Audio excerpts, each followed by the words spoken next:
Hello and happy Tuesday, which is of course my book reviews day, and today I would like to talk to you about Fellstones by Ramsey Campbell. If you're not familiar with Campbell, he is a master of the horror genre, particularly Lovecraftian horror.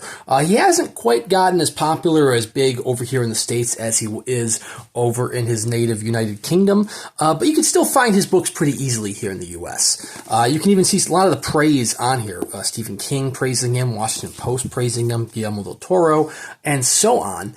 So when I heard he had a new novel coming out that was Return to Lovecraftian Horror, a folk horror novel, Fellstones, well, I knew I was going to have to pick it up and read it eventually. So this was published back in 2022. I'm just now getting around to reading it in 2024, and I'm not going to lie, I'm disappointed. So, yeah, Fellstones. The titular Fellstones is the name of the town, the small, little, strange, kind of rural town of Fellstones with its stone monuments pictured here on the dust jackets. But the story follows one Paul Dunstan, or I guess his name is actually Michael Paul Dunstan. He was orphaned as a young child after his parents died in a tragic accident, but he was quickly brought in and accepted into the Stavely household. The Stavely family were some family friends of his, some music aficionados, and they knew that Michael Paul Dunstan had a knack for music. He has like pitch perfect. So they brought him in. But this isn't the story of his youth per se. This is the story of him as an adult. After graduating from college, he has escaped from the Stavely household. He was known by Michael. He was starting to be known as Michael Stavely, as he was kind of brought into the Stavely family. But after he went away for college, he kind of moved away from Fellstones and never looked back, changing his name to Paul Dunstan, Paul being his original middle name, Dunstan being his original last name. And well, now that he's an adult, the past has come back to bring him back to Fellstones. His adoptive sister, Adele, or Dell as he calls her affectionately, has found him. She's found Paul Dunstan, and she tells him, hey, you got to come back to Fellstones. Our parents aren't doing well. And so this is the novel of Michael or Paul, that it's going to alternate based on whether it's a current timeline chapter or it's a chapter describing his childhood, which kind of alternate throughout the novel. It's him going back to Fellstones and kind of being pulled into the plans for the town. That's not really a spoiler in any way. I mean, it even says right here on the cover, the ancient stones dream, but they begin to waken. And it even says it in the blurb here on the synopsis, where it says there are dark secrets to discover. The Fellstones dream, but they're about to waken. The town is eerie. But before I even talk about the town, I want to talk about the dialogue in Fellstones. Now, Ramsey Campbell, he owes a lot to Lovecraft. I mean, like I said, he's huge with Lovecraftian horror. And just like Lovecraft, he has decided to make the dialogue as awkward as possible in Fellstones.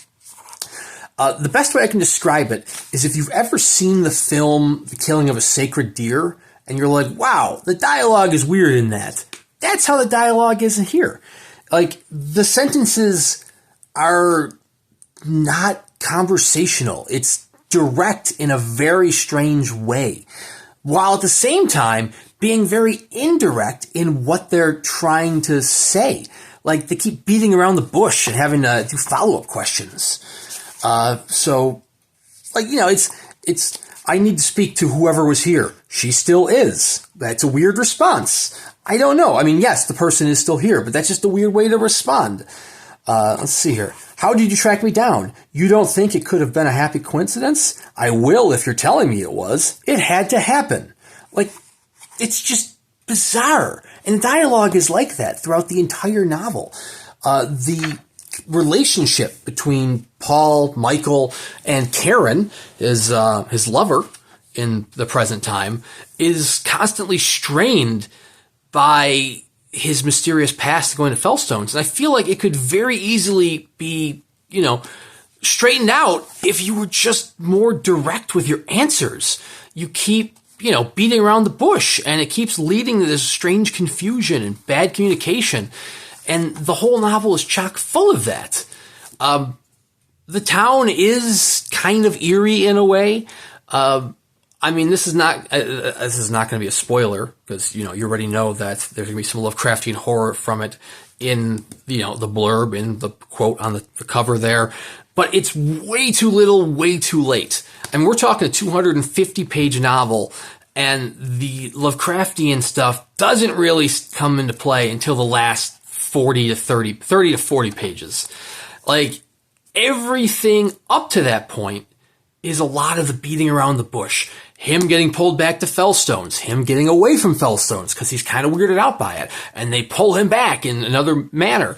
Whether or not he first arrives in Fellstones and he has some celebratory drinks with his old adoptive step-parents, and and then he's like, okay, I'm going to go back to work. And they're like, well, you just drank. You got to sleep it off. And so, he sleeps it off, and he spends another night in Fellstones. And it's just like them prolonging him in the town. But unfortunately, the actual substance of what happens in the town is very, very bare bones. It's, like I said, they're very eerie. It kind of gives you, I'm going for like a Wicker Man vibe, but instead of being a Wicker Man vibe, you're getting like a Hot Fuzz vibe.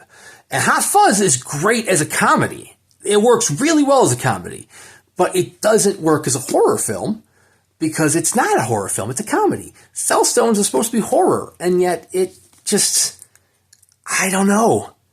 It's not horrific. It's not scary. It's not eerie maybe And I think part of that is just due to the inaction of Michael/Paul. So you're thinking, or maybe you're not thinking, we'll think this together. Michael Stavely wants to escape his family. He wants to get away from these weird families because he doesn't like what they're trying to make him do. The rituals they're trying to enact. So he wants to change his name. What does he change his name to? He changes it to Paul Dunstan. Paul being his middle name, Dunstan being his birth surname, which is probably the laziest name you could change it to. So it's not difficult for Adele to find him. And he even mentions, I wasn't really trying to hide, which fair enough. But that same level of minimal effort goes into everything else he does through the novel, whether it's trying to repair his relationship with Karen, whether it's trying to get away from Fellstones, whether it's trying to get answers out of the Stavely family. Like, everything he does is just so lazy and so half-assed that he's not really an endearing character. You're just thinking, man, I want the Lovecraftian horrors to happen because I'm not rooting for you as a character. And that's rough when you're not rooting for anyone in the novel. It makes for a very long read. I mean, 250 pages, but it felt like it went on for far too long. And that's a shame because I like Ramsey Campbell as an author. I haven't read everything he's published. I've actually only read a couple of his short stories and The Nameless. But if you want kind of a cult horror, I mean, not that Fellstones is a cult per se, but it's kind of got cultish tendencies within the townsfolk. Check out The Nameless by Ramsey Campbell. That deals with a cult, and he handles it so much better. It's just, yeah. I mean, maybe I should have been worried when all of the quotes and all of the praise on the novel were about Campbell as an author himself and not about this particular novel. Which, it's probably not a great sign. So, yeah, Fellstones, it's a disappointment. If you're looking for good folk horror, this isn't going to be it. If you're looking for a good Ramsey Campbell read that deals with cultish behaviors, check out The Nameless. But anyways, Fellstones is available if you do want to check it out for yourself worldwide through Flame Tree Press or Flame Tree Publishing. This particular edition was signed courtesy of VJ Books. I don't think they have any copies left, but I'll put a link in the description just in case.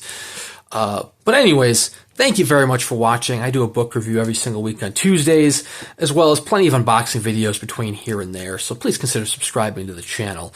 Don't let this bad this review of a Ramsey Campbell novel turn you off from Ramsey Campbell in general, I think he is still an author worth checking out, but you probably don't want to start with Fellstones. This one you could honestly leave off your list. So anyways, thank you very much for watching, and we'll see you around next time.